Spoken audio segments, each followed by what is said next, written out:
एक इंसान मजबूरी में कठपुतली बन जाए तो समझ आता है, लेकिन जब एक देश 21st सेंचुरी में इनफ डिपेंडेंसी और इंडिपेंडेंट देश होने के बावजूद अगर किसी दूसरे देश की कठपुतली बन जाए तो फिर क्या ही कहना। हाँ जी, हम बात कर रहे हैं मालदीव की। दरअसल मालदीव आज वो हर काम कर रहा है जो उसे नहीं करना चाहिए और अपनी डिप्लोमेसी को पूरी तरह से चीन के हाथ में दे चुका है। और जो है एक तरफ इंडिया के साथ रहकर वो पूरी तरह इंडिपेंडेंटली डिसीजन ले पा रहा था, लेकिन जब से चीन से उसने कर्जा लेना शुरू कर दिया है भाई, मानो ऐसा लग रहा है जैसे मालदीव नहीं चीन बोल रहा है। अभी इंडिया के प्रधानमंत्री पर कमेंट करने के बाद जब उन्होंने मालदीव में तैनात इंडियन एयरफोर्स को वापस जाने के लिए मजबूर किया तो काफी हद तक ये क्लियर हो गया था कि चीन का साया मालदीव पर पड़ चुका है। लेकिन हाल ही में मालदीव ने कुछ ऐसा कर दिया कि ये बात क्लियर हो गई है बिल्कुल कि वो अपनी ताबूत में कील लगवा कर ही दम लेगा, क्योंकि अब चीन की सेना मालदीव पर डिप्लॉय होने वाली है। तो चलिए बात करते हैं इस मुद्दे पर। पिछले 40 सालों से हमारा भारत देश मालदीव को अलग अलग तरीके से हेल्प करता आ रहा है, जिसमें सबसे बड़ा सपोर्ट भारत ने डिफेंस सेक्टर में किया था, चाहे बात फिर डिफेंस इक्विपमेंट देने की हो या फिर पावरफुल लड़ाकू व्हीकल्स देने की। भारत ने मालदीव को अच्छे अच्छे दोस्त की तरह वो सब दिया जो एक पड़ोसी देश होने के नाते भारत उसके लिए कर सकता था। लेकिन मालदीव तो जब से चीन की गोद में जाकर बैठा है साहब, मानो उसने तो भारत को ही डसना शुरू कर दिया है। हाल ही में हर जगह एक न्यूज से हड़कंप मच गया है। जी हाँ, क्योंकि चीन के साथ डिफेंस एग्रीमेंट होने के ठीक बाद मालदीव ने जबरदस्त तरीके से पलटी मारी है और अपने इंडिया आउट कैंपेन को तेज कर दिया है। मालदीव के प्रेसिडेंट ने हाल ही में एक बयान दिया है जिसमें उन्होंने साफ साफ एक वार्निंग दी है कि मालदीव में मौजूद भारतीय सैनिक जल्दी से मालदीव छोड़ दें।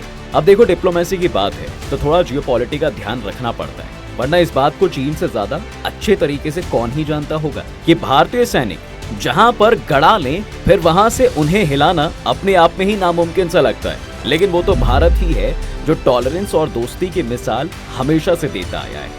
इतना ही नहीं, चीन के सामने घुटने टेकने के बाद मोइजू ने ये स्टेटमेंट दिया है कि कुछ लोग देश में अफवाह फैला रहे हैं कि भारतीय सैनिक देश छोड़ नहीं रहे हैं, वो टेक्निकल स्टाफ के बहाने केवल यूनिफॉर्म बदलकर सादे कपड़ों में देश लौट रहे हैं। मालदीव के राष्ट्रपति ने इसे अफवाह बताया।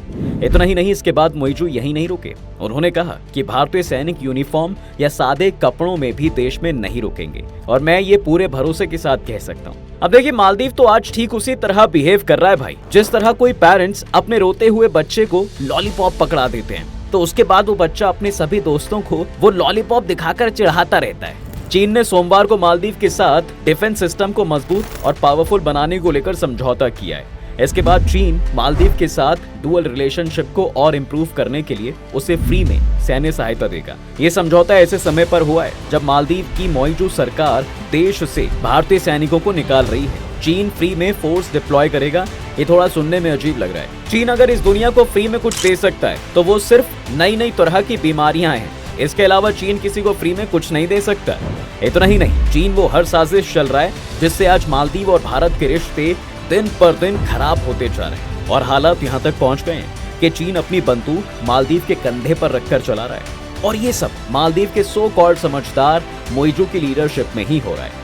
मानो ऐसा लग रहा है साहब कि जिस तरह पाकिस्तान भागा भागा चीन के पास पहुंचा था, ठीक उसी तरह अब ये मालदीव भी पहुंच गए। मतलब सभी एक तरह के लोगों की जमात चीन बना रहा है और भारत के ये पड़ोसी देश सिर्फ भारत को दबाने के लिए अपने सो कॉल्ड सिंपैथेटिक ड्रैगन को अपना दोस्त समझ रहे हैं। इतना ही नहीं, चीन और मालदीव के बीच जो डिफेंस डील हुई है उसकी डिटेल्स पूरी तरह कॉन्फिडेंशियल रखी गई है। मालदीव के रक्षा मंत्री मोहम्मद मोइजू ने चीन के इंटरनेशनल डिफेंस सपोर्ट डिपार्टमेंट के ऑफिशियल्स मेजर जनरल झांग बाओकोन से मीटिंग की और इसी दौरान दोनों देशों के बीच डिफेंस डील पर साइन भी किए गए। लेकिन जो चीज हैरान कर देने वाली है वो ये है कि इस डील से जुड़ी किसी भी तरह की कोई भी जानकारी अभी तक सामने नहीं आई है। भाई, ये डील है या परमाणु बम बनाने की प्लानिंग?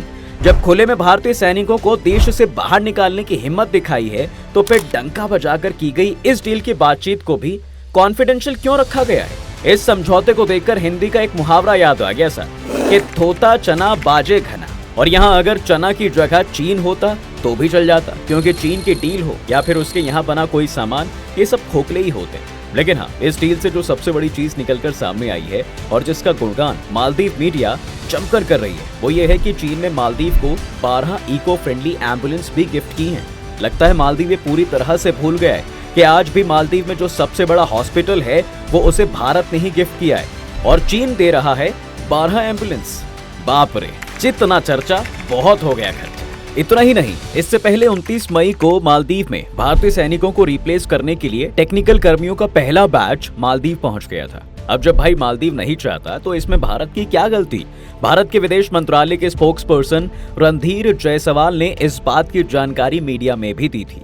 भारत और मालदीव के बीच हुए समझौते के तहत भारतीय सैनिक 10 मई तक अपने देश लौट जाएंगे और फिर देखते हैं मालदीव कितना तरक्की करता है और चीन किस करवट बैठता है। लेकिन जब मोइजू राष्ट्रपति बने थे तो उनका कुछ और ही कहना था। उनका कहना था कि मालदीव में भारतीय सैनिकों की जगह चीनी सेना नहीं लगेगी। 2023 के राष्ट्रपति चुनाव में मोहम्मद सोल्ही के खिलाफ मोहम्मद मोइजू ने जब अपनी दावेदारी पेश की थी तो उन्होंने मालदीव में भारतीय सेना की प्रेजेंस के अगेंस्ट इंडिया आउट का नारा दिया था और इसे लेकर कई मूवमेंट्स भी चलाए थे। ये मूवमेंट इस बात पर बेस्ड था कि भारतीय सैनिकों की मौजूदगी मालदीव के लोगों के लिए एक बड़ा खतरा है। अब इस चीज पर क्या ही बताया जाए, क्योंकि जिस भारत ने कभी मालदीव के राष्ट्रपति से लेकर पानी पहुंचाने तक का काम किया है, उन्हें ही आज मालदीव उल्टी आंख दिखा रहा है। इसके बाद अक्टूबर में जब मालदीव के प्रेसिडेंट इलेक्शन में प्रोग्रेसिव पार्टी मालदीव यानी पीपीएम में नेता मोहम्मद मोइजू की जीत हुई। पीपीएम गठबंधन को चीन के साथ करीबी रिश्तों के लिए ही जाना जाता है। जीत के बाद शपथ ग्रहण समारोह से पहले नवंबर 2023 में मोइजू ने ये प्रॉमिस दिया था कि मालदीव में भारतीय सैनिकों की जगह चीनी सेना तैनात नहीं किए जाएंगे, लेकिन वो तो बिल्कुल ही बदल गए। किसी की गोद में बैठने में बुराई नहीं है देखिए, लेकिन एटलीस्ट झूठे वादे तो ना करें अपने देश की जनता से। फिलहाल भारतीय सैनिकों की जगह मालदीव टेक्निकल स्टाफ डिप्लॉय करेगा। मालदीव की रेस्क्यू यूनिट में अब सैनिकों की जगह भारत का ही टेक्निकल स्टाफ ऑपरेट करेगा। इस समझौते का फर्स्ट स्टेज 10 मार्च तक पूरा हो जाएगा। मालदीव में करीब 88 भारतीय सैनिक हैं। ये 2 हेलीकॉप्टर और एक एयरक्राफ्ट का ऑपरेशन हैंडल करेंगे। जनरली इनका इस्तेमाल रेस्क्यू या सरकारी कामों में किया जाता है। मालदीव में इंडियन हेलीकॉप्टर और एयरक्राफ्ट ह्यूमन हेल्प और मेडिकल इमरजेंसी में वहां के लोगों की मदद करते रहे। इन ऑपरेशन को संभालने के लिए ही टेक्निकल स्टाफ भेजा गया है। तो ये तो थी चीन मालदीव की लव स्टोरी। लेकिन अब जान लेते हैं दोस्तों कि भला चीन कैसे पहले किसी भी देश को अपना दोस्त बनाता है, फिर उसके बाद कर्जा दे देकर उसे ट्रैप कर लेता है।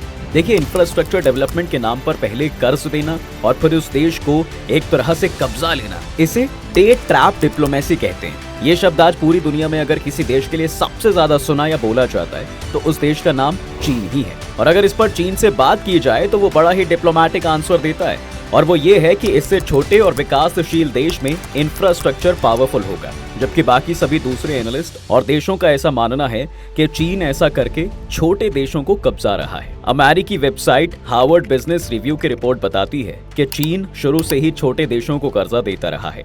1950 और 1960 के दशक में चीन ने बहुत से छोटे छोटे देशों को कर्जा दिया है। ये ऐसे देश थे जहां कम्युनिस्ट सरकारें थीं। इतना ही नहीं, जर्मनी की कील यूनिवर्सिटी ने वर्ल्ड इकोनॉमी पर जून 2019 में एक रिपोर्ट जारी की थी, जिसके मुताबिक 2000 से लेकर 2018 के बीच देशों पर चीन की उधारी 500 अरब डॉलर से बढ़कर 5 ट्रिलियन डॉलर हो गई। आज के हिसाब से 5 ट्रिलियन डॉलर यानी 375 लाख करोड़ रुपए होते हैं। इन सब के अलावा भी हार्वर्ड बिजनेस रिव्यू की रिपोर्ट कहती है कि चीन की सरकार और उसकी कंपनियों ने 150 से ज्यादा देशों को 1.5 ट्रिलियन डॉलर यानी 112 लाख 50 हजार करोड़ रुपयों का लोन भी दिया है। इस समय चीन दुनिया का सबसे बड़ा लेंडर यानी कि लोन देने वाला देश है। इतना लोन तो IMF और वर्ल्ड बैंक ने भी नहीं दिया है साहब। दोनों ने 200 अरब डॉलर यानी 15 लाख करोड़ रुपए का लोन दिया है। दूसरे शब्दों में कहा जाए तो दुनिया भर की GDP का 6% बराबर कर्ज चीन ने दूसरे देशों को दे रखा है। और आज ये नंबर और भी ज्यादा बड़े हो चुके हैं, क्योंकि ये रिपोर्ट लगभग 4 साल पुरानी है। हार्वर्ड बिजनेस रिव्यू की रिपोर्ट के मुताबिक 2005 में चीन ने 50 से ज्यादा देशों को उनकी GDP का 1% या उससे भी कम कर्ज दिया था। लेकिन 2017 के आखिर तक चीन उनकी GDP का 15% से ज्यादा तक कर्ज देने लगा है। इनमें से Djibouti, tonga, Maldives, Congo, Kyrgyzstan, Cambodia, niger, Laos, Zambia और मंगोलिया जैसे करीब दर्जन भर देशों को चीन ने उनकी GDP से 20% से ज्यादा का कर्ज दिया है। सबसे ज्यादा कर्ज अफ्रीकी देशों को। देखिए, कर्ज देने के लिए चीन की पहली पसंद अफ्रीकी देश है। इसका कारण है कि ज्यादातर अफ्रीकी देश गरीब और छोटे हैं और विकासशील भी। अक्टूबर 2018 में आई एक स्टडी बताती है कि हाल के कुछ सालों में अफ्रीकी देशों ने चीन से ज्यादा कर्ज लिया है। 2010 में अफ्रीकी देशों पर चीन का 10 अरब डॉलर, आज के हिसाब से 75,000 करोड़ रुपए का कर्ज था, जो 2016 में बढ़कर 30 अरब डॉलर यानी कि 2.25 लाख करोड़ रुपए हो गए। अफ्रीकी देश जिबूती दुनिया का इकलौता कम आय वाला ऐसा देश है जिस पर चीन का सबसे ज्यादा कर्ज है। जिबूती पर अपनी जीडीपी का 80% से ज्यादा विदेशी कर्ज है और इसमें भी जितना कर्ज जिबूती पर है उसमें से 77% से ज्यादा कर्ज अकेले चीन का है। अफ्रीका के बाद श्रीलंका, पाकिस्तान और फिर अब मालदीव। एक के बाद एक लगातार चीन अपने पैर पसारता ही जा रहा है, जिसका एक मकसद तो तय है, वो ये कि खुद को सुप्रीम पावर बनाना चाहता है और दूसरा ये कि वो भारत को स्ट्रिंग ऑफ पर्ल्स की पॉलिसी के तहत पूरी तरह घेरना चाहता है। चीन की डिप्लोमेसी का अंदाजा आप इस बात से लगा सकते हैं कि राजपक्षे के रूलिंग टाइम में श्रीलंका की भारत से दूरी और चीन से नजदीकियां बढ़ी। इन नजदीकियों का फायदा श्रीलंका ने कम और चीन ने ज्यादा उठाया। राजपक्षे के राष्ट्रपति रहते ही श्रीलंका में हम्बनटोटा बंदरगाह प्रोजेक्ट पर काम शुरू हुआ। इस प्रोजेक्ट के लिए 2007 से 2014 के बीच श्रीलंकाई सरकार ने चीन से 1.26 अरब डॉलर का कर्ज लिया। ये कर्ज एक बार में नहीं बल्कि 5 बार में लिया गया। हम्बनटोटा बंदरगाह पहले से ही चीन श्रीलंका मिलकर बना रहे थे। इसे चीन की सबसे बड़ी सरकारी कंपनी हार्बर इंजीनियरिंग ने बनाया है, जबकि इसमें 85% पैसा चीन के एक्सिम बैंक ने ही लगाया था। लगातार कर्ज लेने का नतीजा ये हुआ कि श्रीलंका पर विदेशी कर्ज बढ़ता गया और ऐसा माना जाता है कि कर्ज बढ़ने की वजह से श्रीलंका को दिसंबर 2017 में हम्बनटोटा बंदरगाह चीन की merchant port holdings limited company को 99 साल के लिए लीज पर देना पड़ा। बंदरगाह के साथ ही श्रीलंका को 15,000 एकड़ जमीन भी उसे सौंपनी पड़ी और ये जमीन भारत से 150 किलोमीटर दूर ही है, ठीक ऐसे ही पाकिस्तान के साथ। और अब बारी है मालदीव की। खैर, आपकी क्या राय है इस पर कमेंट करके हमें जरूर बताएं और हाँ, चैनल को सब्सक्राइब करना बिल्कुल ना भूलें।